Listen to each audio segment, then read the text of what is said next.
In this video, we talk about the age-based savings benchmark that Fidelity has put out there for how much you should have saved in your retirement accounts in order to be on track. What is the 4% rule? What are some things you should think about to personalize this to your own specific plan and how your own plan may differ? Stay tuned.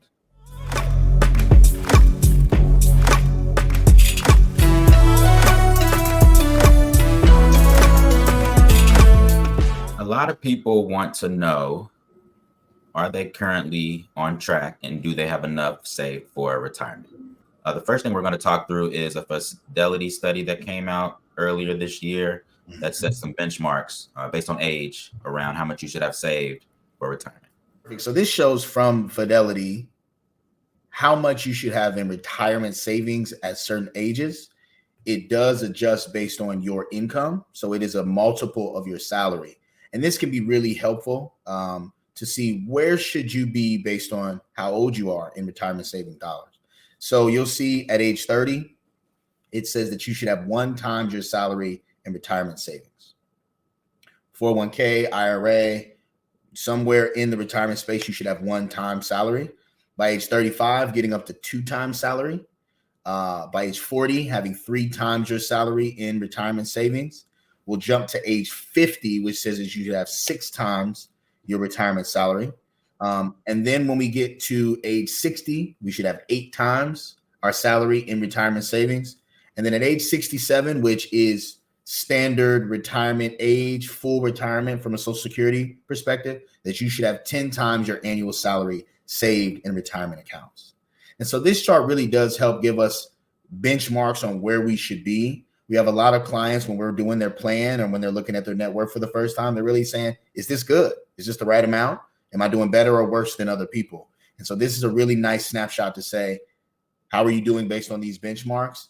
And, you know, how far off are you? If you are far off, how far off are you? And how can we close the gap between what you have saved and what the chart says you should have saved? So Fred, what are your thoughts looking at the retirement benchmarks and, you know, where people should be at certain ages? I think they're good rule of thumbs. It's hard to have a one size fits all, right? So 1 times income for everybody at age 30 may work for some, right? May not work for others, but it is a good starting place to get an understanding. They obviously have a lot of data, right? And so they're not just making these numbers up. And so having a good benchmark or reference or rule of thumb, it's really good. Yeah, I agree. And they mentioned in this assumption that the idea is that 45% of your lifestyle or your spending would be coming from your portfolio. And it also shows that 55% will be coming from Social Security. So, you know, if we're thinking about how much money we're pulling out of our investment portfolio, our retirement portfolio, it should not be enough to live on completely. When we add the Social Security payout that's coming at least age 62, but maybe up to 67, when we add that to how much we're pulling from the portfolio, that's what should give us our overall retirement income going forward. And so, and I do think that makes sense. I think a lot of people really grossly underestimate the power of Social Security. And for most retiring folks, their Social Security pension is their biggest asset. A lot of folks get nervous that Social Security won't be around when it's time for them to draw on it. And I want to dispel that myth. That's completely inaccurate. Social Security will be there. There may be adjustments down in payout, or that you might have to work a year longer, but definitely for people who are age 40 and up, it's going to be there for them. And most likely, if you're age 50 and up, it's going to be there with the same payouts that show on your Social Security statement. So, you know, Social Security is a big asset. We're going to use that for what they recommend is about half of your income in retirement. And then we need to know that we're going to be pulling money out of an investment portfolio for the other half. So that's where they're making this glide path and these benchmarks to make sure that you're saving enough money, because we can take from this number and these assumptions that if you're only having Social Security to rely on, then you're really only living on half of what you were living on before you retire. And for most people, that's just unsustainable. I think another thing to consider and I think you said it well. Money saved for retirement is just one piece of your retirement income, factoring in Social Security, but then also thinking through, do you have any other income streams? So when we consider adjusting for not only Social Security income and some other income streams, whatever I'm going there, thinking specifically about your retirement income and making sure you have the right amount saved when you go to retire. A lot of people have different rules for how much you can pull from your retirement accounts and how long it'll last. The biggest rule being the 4% rule. Yeah. And so talk a little bit about what is the 4% rule, how does that factor, and what should people be thinking about there? Cool. Yeah, the 4% rule is the standard in our industry, right? And what it says is that for however much money that you have, you can afford to pull out 4% of your investment portfolio every year, and it would last a 30-year retirement. So that's the assumption. There were studies run on all of the stock market performance throughout American history, or the stock market in the last, since 1929. And what it says is, if you're pulling 4%, there are no scenarios in American history where you run out of money less than 30 years. There's also a caveat that you actually get a raise for inflation each year as well. So let's give some numbers, right? That says that if you have $1 million portfolio, you can afford in year one to pull out $40,000. And year two, you get an increase, 3% raise. So year two, you might be pulling out 42,000, and then that goes up from there to keep up with inflation. And what the math says is that in the entirety of American stock market history, you can do that, and your money won't run out for 30 years. What a lot of folks don't know is that in some of those scenarios, you could have pulled 5%, 6%. There are some scenarios where you could have pulled up to 8% in that 30-year mark. And the stock market did so well, specifically at the beginning of your retirement, that you could afford to pull more money. So you'll hear a debate between, is the 4% rule still the right number, or should it be higher, 5, 6, 7%? Recently, there was a big article that came out in a conversation where Dave Ramsey recommended that people could pull up to 8% of their retirement dollars and not run out of money for a 30-year retirement. I want to say that's not true, right? There are multiple periods in history where if you pulled 8% of your portfolio starting at retirement date, you ran out of money.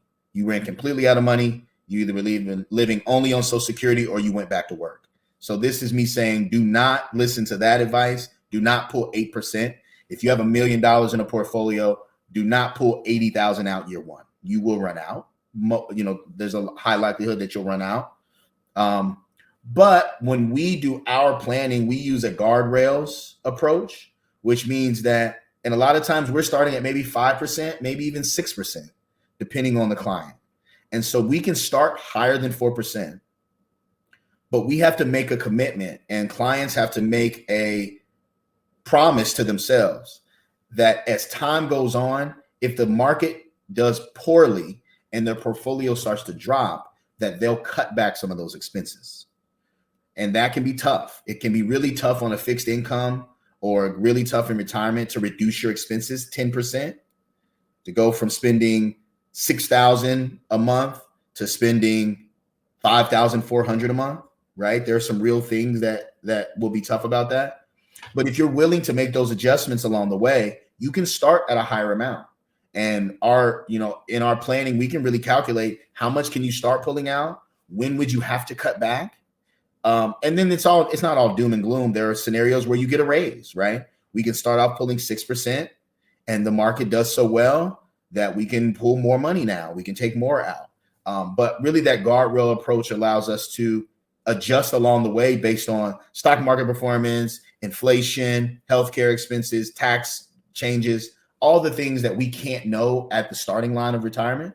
But we can adjust along the way instead of just a static 4% blind withdrawal rate, which can either leave you, what we don't want to happen is you're pulling 4%. You could have pulled more. You could have taken more trips. You could have given more to charity. You could have helped your kids more. You could have done all the things that you dreamed about doing, but you didn't because you were stuck to a 4% rule that you started 25 years ago. So we want to be more dynamic than the 4% rule, but as a blanket rule of thumb, it's not a bad place to start. Just like those benchmarks, it's not a bad place to start at the 4% withdrawal rate, just to see what type of retirement lifestyle you can afford with a 4% withdrawal rate and a Social Security withdrawal rate for when you plan to retire. I think it's critical and really a good idea to talk through understanding at some points you'll be able to increase your spending, but also at some points you may have to reel it in for certain periods of time. I also think that is something to think through from a personal financial perspective, not just in retirement, but leading up to it. Like, hey, we might have to buckle down for one reason or another with our spending, or hey, like we got some room in our spending to be able to spend more. That's another video. But as we're thinking through, and we already have kind of hinted at, these are just rules of thumb, and that a lot of situations are different. They should be different. Everybody's different. Yeah. What are some things that we would like people to consider as far as personalizing this to their specific spending and lifestyle and age and income and all those other factors? The biggest one is student loan debt. The level of education or the level of schooling that you go through, right? We work with some physicians who don't earn most of their money until maybe age 31, 32. And they're going through training, which can be $100,000, $200,000, $300,000 worth of student loan debt. So having one-time salary saved by age 30 is not realistic. Also, we have folks who, maybe not, physicians or doctors, but they've gone to get an MBA or a master's degree or a PhD, something in therapists. I'm thinking some consultants that we work with who, it really took most of their 20s to get their education in order. And most of that happened due to borrowing. So we're really setting plans for them to get net worth even in 5 years out of the schooling. One other one that we see a lot of times is family help. So if you're in a situation where you are helping your parents or your dad's sick, or you find yourself sending money to family members, we have folks who are first generation American, that term's interesting, but that they're the first generation that they're in America, and they may be sending money overseas or helping to support multiple people. So retirement for them is not their primary focus in their 20s and 30s. It's really helping out the family. And then the last one that's really common, and we saw a lot in the pandemic, are people who relocate. And so where you're choosing to retire really matters. So if we have a person in New York City who's working, making $250,000 a year, but they have their eyes on a lower cost region of the country, they might not need 10 times their New York salary to retire well in Texas, or to retire well in Florida or Tennessee or Nevada. And I'm choosing all states that have 0% income tax rates, right? So if they're planning on living in a lower cost region, then they might need 5 times their salary to make that transition instead of 10. Also, there's a trend right now with folks retiring overseas where they would need less, significantly less, right? So there are some caveats. We see that overseas retiring, the FIRE movement, so financial independence, retire early movement, where people are saving aggressively to retire, but also that they're living in a lower cost lifestyle where those numbers might be a little bit higher than they need for their lives. So it is a personalized approach to how much money you need to retire. But these are still great benchmarks to think about. How am I saving currently in retirement for the inevitable time when I'm no longer going to work. It is a personalized approach. That's a good point. And when we think about it being personalized and how much each individual or family needs to retire, in order to make all this make sense, you really have to understand 3 big numbers. So if you want to understand what those 3 numbers are and how they factor into your retirement plan, check out this next video.